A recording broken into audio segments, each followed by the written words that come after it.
Pozdrav ljudi, dobrodošli u podcast Mario zna, dobrodošli u bunker, nova epizoda pred vama, samo istina, nema laži, nema dezinformacija, protiv mainstreama, protiv njihovih manipulacija.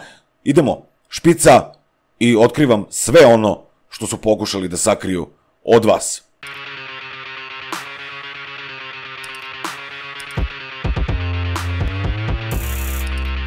Tako je, otvaramo brzo ovu 351. epizodu. Za početak odmah lajkujte ovaj video, podelite, spremite se da komentarišete, a naravno pratite nultu tačku na Telegramu.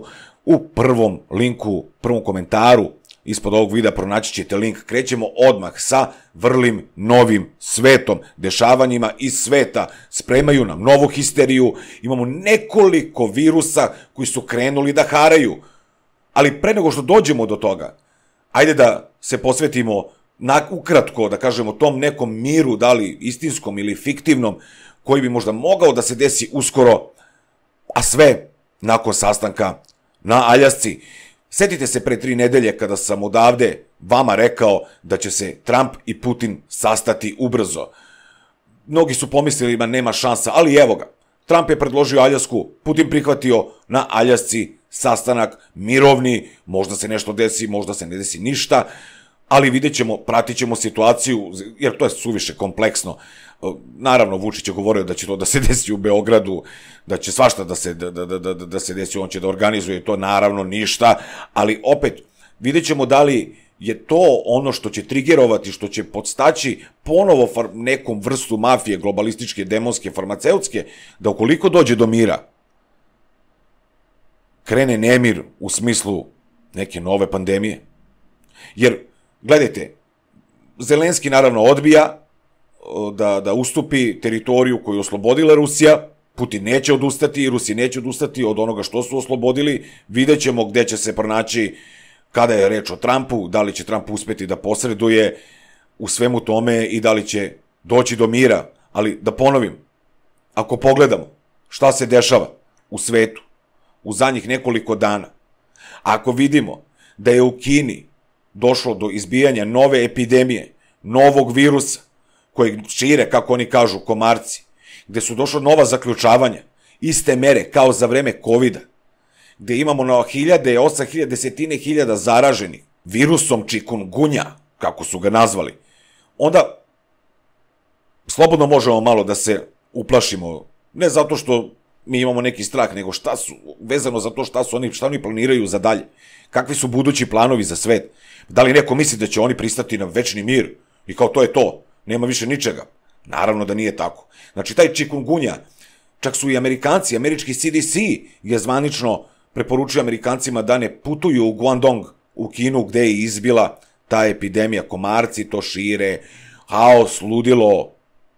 Da li mislite, šta mislite, da li će da čekaju još dok ne krene nova histerija? Ili nas pripremaju polako kroz ove manje epidemije koje puštaju sa namerom? Jer znamo da su u Japanu pokrenuli novu ideju, novi virus, novi genetski modifikovan virus ptičijeg gripa, u smislu istraživali ga. Kada će nešto novo da ispliva iz laboratorije? Ja se zaista imam ideju da će nakon mira u Ukrajini, nakon mira između Rusije i Ukrajine doći do nove histerije, jer neće se čekati za porobljavanje čovečanstva dugo. 2030. je iza ćoška, tako da zbog toga smo i na nultoj tački se fokusirali na sve to, zbog toga se to prati, zbog toga neću pustiti da vam to promakne, jer mnogo toga je na tapetu. Imamo ukidanje prava, maksimalno ukidanje prava, spremaju se, demonska elita se sprema za taj sledeći nivo, za taj sledeći level bolesti, za taj sledeći nivo histerije, neće ga dočekati nespremno, pošto nisu bili dovoljno spremni za ono 2020. Sada će da se spreme, doneli su nove zakone, Evropska unija je donela nov zakon, European Media Freedom Act, tako se zove, koji u sebi sadrži mogućnost hapšenja novinara, tako je, znači legitimno hapšenje novinara ukoliko je to u interesu javnosti. Što znači hapšenje svih onih koji govore istinu. Najave svega toga, kada saberemo kakve zakone donosi Nemačka, kakve zakone donosi EU sama po sebi, ukidanje privatnosti na internetu, ukidanje praćenje, maksimalno praćenje kretanja na internetu, komunikacije između vas, mene, porukama. Sledeći nivo borbe koji će oni sprovesti nad čovečanstvom, a svi znamo koji je konačni cilj, bit će mnogo jači i mnogo teži od onoga što smo već preživeli i doživjeli, ali mi tada nismo imali načina da upozorimo jedni druge. Sada ja koristim priliku da pripremim vas, da pripremim javnost na mogućnost, jer vidim šta planiraju i nije teško izračunati kakvi su im ciljevi i kojim sredstvima će pokušati da nas porobe. Idemo dalje, kada je reč o vrlo novom svetu, dok, kažem vam, se dešava taj mir koji bi mogao, do kojeg bi moglo da se dođe, imamo demonsku elitu koja zaista planira već duže vreme, ali sada daje gas i da spoji sve moguće tačke kako bi, tako, sprovela masovnu kontrolu i porobila bukvalno celo čovečanstvo. Ali dok se to dešava, sistem se raspada. S druge strane, ne mogu ovi likovi, vođe te elite, ne mogu da iznesu sve onako kako treba. Lomi im se o glavu masa njihovih ideja i masa njihovih planova. Nije sve tako bajno kod njih. Tako imamo u Nemačkoj rekordan broj silovanja, rekordan broj nasilja koji se dešava u toj jednoj uređenoj zemlji, dok bi Nemačka, na primjer, trebala da se bori protiv toga. Nemačka finansira sa stotinama miliona dolara i evra fondaciju Billa i Melinde Gates. Opet, zapitajte se zašto. Kome ide taj novac i zbog čega ide baš fondaciji Billa i Melinde Gates? Nemojte da zaboravimo na te frikove. Znači, to ne smemo sebi da dozvolimo nikako. Istinu nije moguće sakriti i ubiti, one će se čuti. I tako vam kažem, kako oni planiraju, tako sa druge strane istina isplivava i ruši im njihove planove i ciljeve, jer, kažem vam još jednom, ovo što pričamo sada, da je ovo bilo 2012. 19. ne bi došlo do COVID histerije. I baš iz tog razloga se ovo radi, ovo je rat. Tako u vidu tog raskrinkavanja, u vidu istine koja je isplivava, bez obzira koliko pokušavaju da je sakriju. Naprimjer, vezano za Ukrajinu, francuski novinar, to smo preneli na nultoj tački, francuski novinar Laurent Pelé otkrio je istinu o Majdanu. O Majdanu 2014. Znate šta je to bilo, znate da je tada počeo rat, da je počeo tada haos, da je počelo ugnjetavanje ruskog naroda, Ukrajine, sopstvenog naroda. Znate kako je sve bilo i kako je izgledalo. Sada je Pele, Loren, koji je tada zastupao tezu da je ono tamo što se dešava prirodno, otkrio istinu i pričao o tome kako je zaista to izgledalo i kako je sve to bilo isplanirano. To naravno možete pročitati na portalu nulta. Znači, istina izlazi na vidjelo.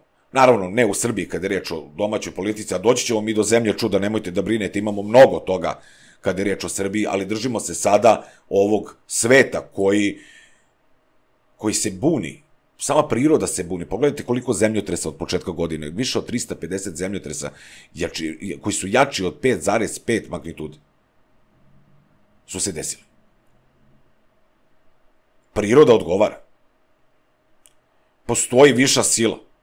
Zvali je kako god hoćete. Nešto više odgovara i kaže da možda i ne zaslužujemo da smo tu gde jesmo, ali mi koji se borimo za istinu, vi koji žudite za istinom i žudite za slobodom, vi ste na pravom putu zajedno sa mnom. Da je zaista istina pobeđuje i da može da dođe do promena, govori nam situacija iz Amerike, gde imamo predsednika Donalda Trumpa koji se hvali i dalje Warp Speed akcijom, masovne vakcinacije, kako je to super bilo, a sa druge strane imamo, Kennedy Juniora koji je zavrnuo slavinu farmaceutskoj mafiji, laboratorijama i ukinuo im novac za istraživanja. Kennedy Junior je obustavio $500 miliona za istraživanje mRNA vakcina. On kaže više rizika nego koristi. Znači, američki sekretarijat koji pripada Kennedy Junioru zavrnuo je slavinu za istraživanje nepouzdane tehnologije. Ali, opet, vidimo da se kosi to sa zvaničnom politikom Sjedinjenih Američkih Država.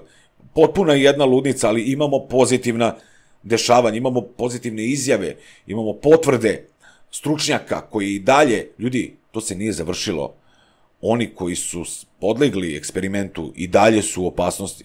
To možemo vidjeti na primjerima na domaćem terenu i zbog toga uvek treba biti oprezan i dalje nastaviti biti oprezan u smislu kada je reč o načinu lečenja i biti jak kada je reč o borbi za slobodu. Sa treće strane, preko okeana, Meksiko uvodi digitalnu identifikaciju za sve građane, za sve Meksikance.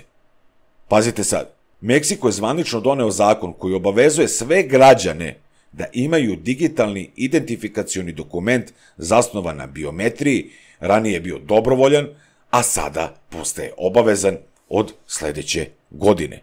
Kako sam vam rekao, nek se zaustave ratovi, krenuće novi talasi histerije. Oni će do tada, puštaju nas, spremaju se za masovnu cenzuru i kada se sve spoji, krenuće novi udar pre 2030. godine, sigurno će krenuti sa novim udarima i ukidanjem našeg sloboda na globalnom nivou. Evo, neka neko zapamti ovo, neka iseče ovo i neka čuva, pa da pusti ukoliko bude mogao, ukoliko bude na slobodi, do te 2030. godine neka pusti, neka čuje javnost šta sam rekao 2025. godine, kako će izgledati i kojim putem će ići budući obračun demonske elite protiv čovečanstva. Ali mi smo Srbi, mi smo Balkanci, ima nas sa svih strana. Nas neće lako dobiti sem ukoliko nas ne podele, a to su već do sada radili nekoliko puta i tako uspeli da sruše svaku državu pojedinačno i oduzmu svaku tradiciju, kulturu i nametnu nam sva njihova pravila, ali opet mi negde uspevamo da se izborimo. Uspevamo negde da prevaziđemo to, zato što smo ludi, kako bi oni rekli. Da, jesmo, najjači smo. I zato, ajde da pređemo onda u to ludilo. U ludilo zvano Zemlja čuda ili Cirkus regiona. Jer zaista imamo masu stvari koje se dešava i ne može sve da se prenese, ali one najinteresantnije ću vam dati. Već ste ih videli, ali niko ih nije komentarisao. A zašto ih nije komentarisao? Zato što ljudi, u suštini, mnogi od nazovi kolega, nemaju taj kapacitet da svare, rezonuju pravu istinu, šta se krije iza dešavanja u Srbiji, u Bosni i Hercegovini, Hrvatskoj, Sloveniji i dalje.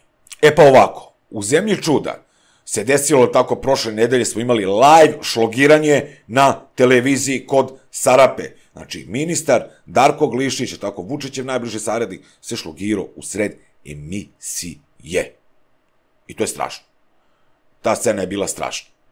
Mnogi su počeli tu da se smeju, da ismejavaju, ja lično mislim da to nije u redu, a mnogi imaju i nepoverenje kad je reč o tome da li se to zaista i dogodilo. Šta se zaista desilo, da li neko pokušava da se skloni, da se povuče, ali ja mislim zaista da je to bilo stvarno. Ono što je bilo nestvarno nakon toga jesu tvrdnje režima koji govori kako se bore za život, kako je u opasnosti, kako je haos, pa onda slika i fotografija predsjednika države sa šlogiranim Darkom Glišićem u bolničkoj postelji, gde, ukoliko zoomirate fotografiju, vidite da postoji neke čudne konture na licu i oko lica Darka Glišića, gde su mnogi ljudi počeli da tvrde da to uopšte nije ni bio Darko Glišić, ali mi nismo teoretičari zavere, mi smo najveći realisti koji postoje. I zato samo treba postaviti pitanje zbog čega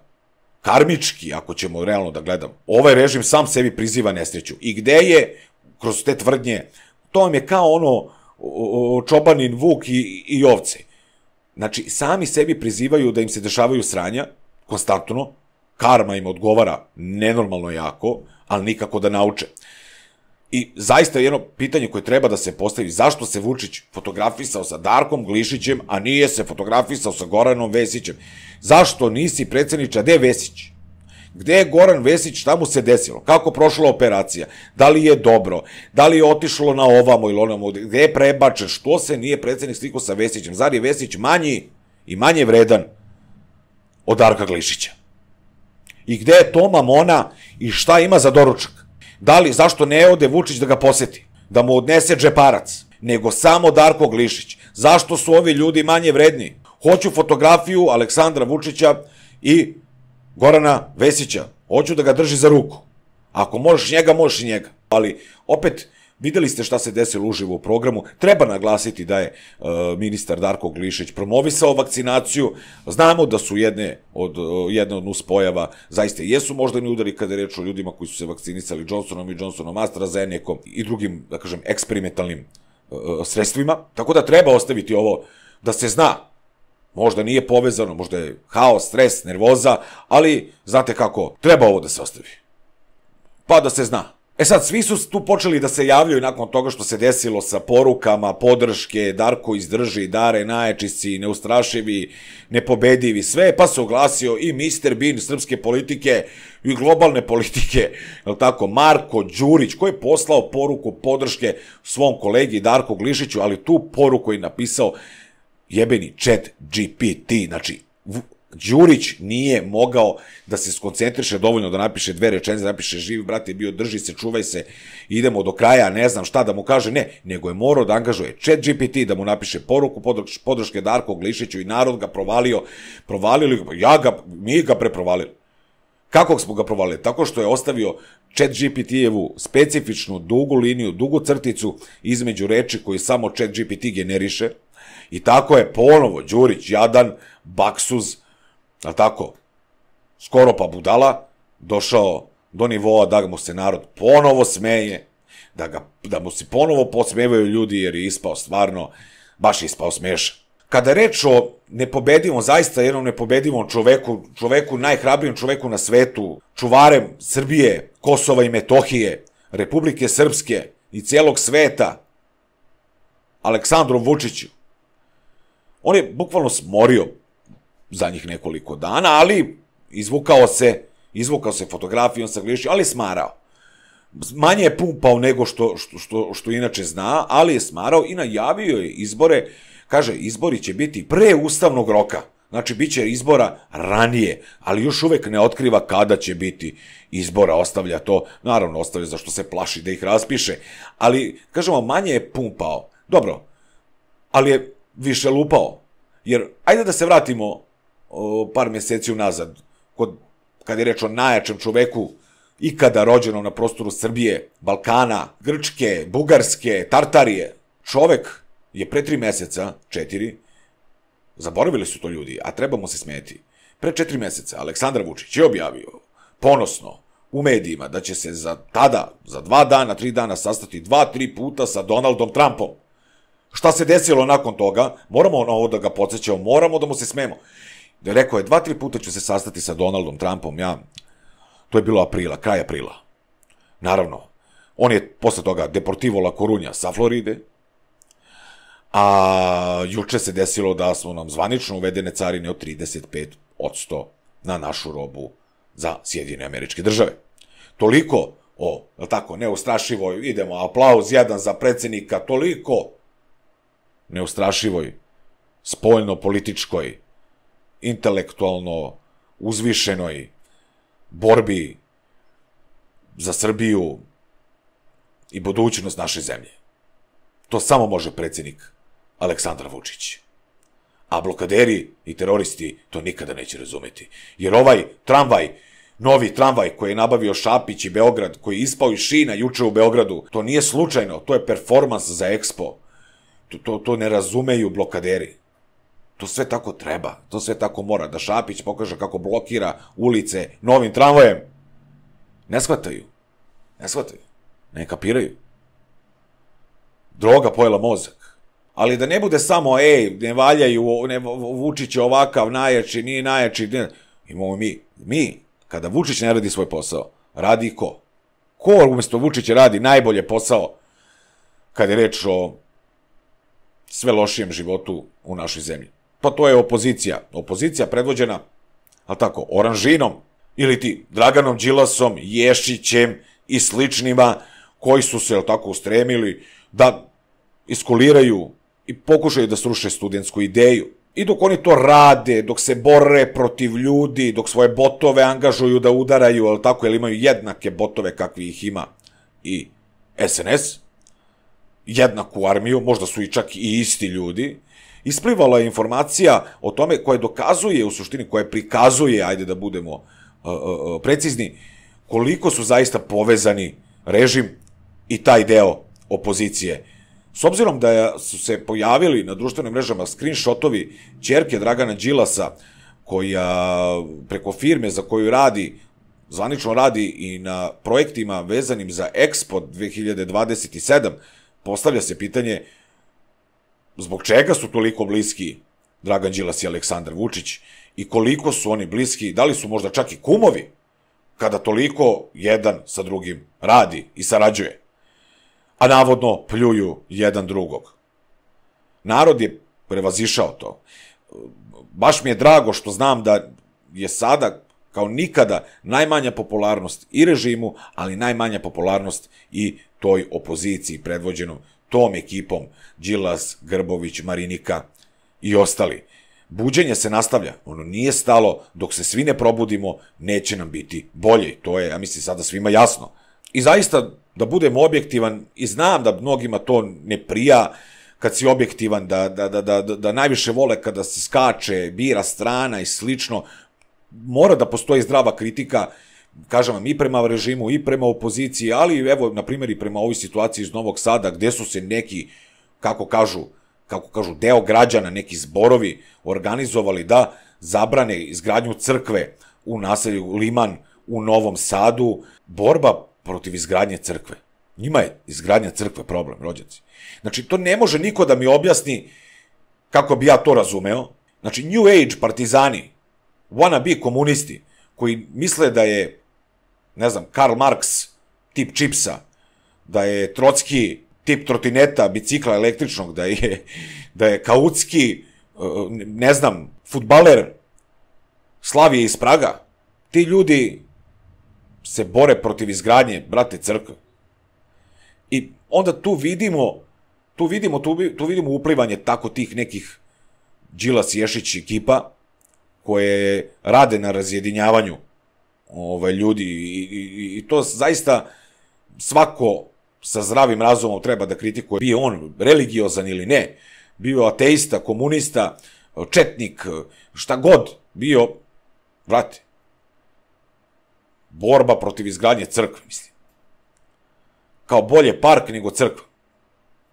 Pa i uvek crkva ima park oko sebe. I zato recite ne ekstremizmu i idiotizmu. I sa jedne, i druge, i treće strane. Ja mislim da je to sasvim realno. Jer, kažem vam, ponovit ću, moramo biti spremni na ono što sledi na globalnom nivou. Ako nas uhvate nespremne, najebali smo.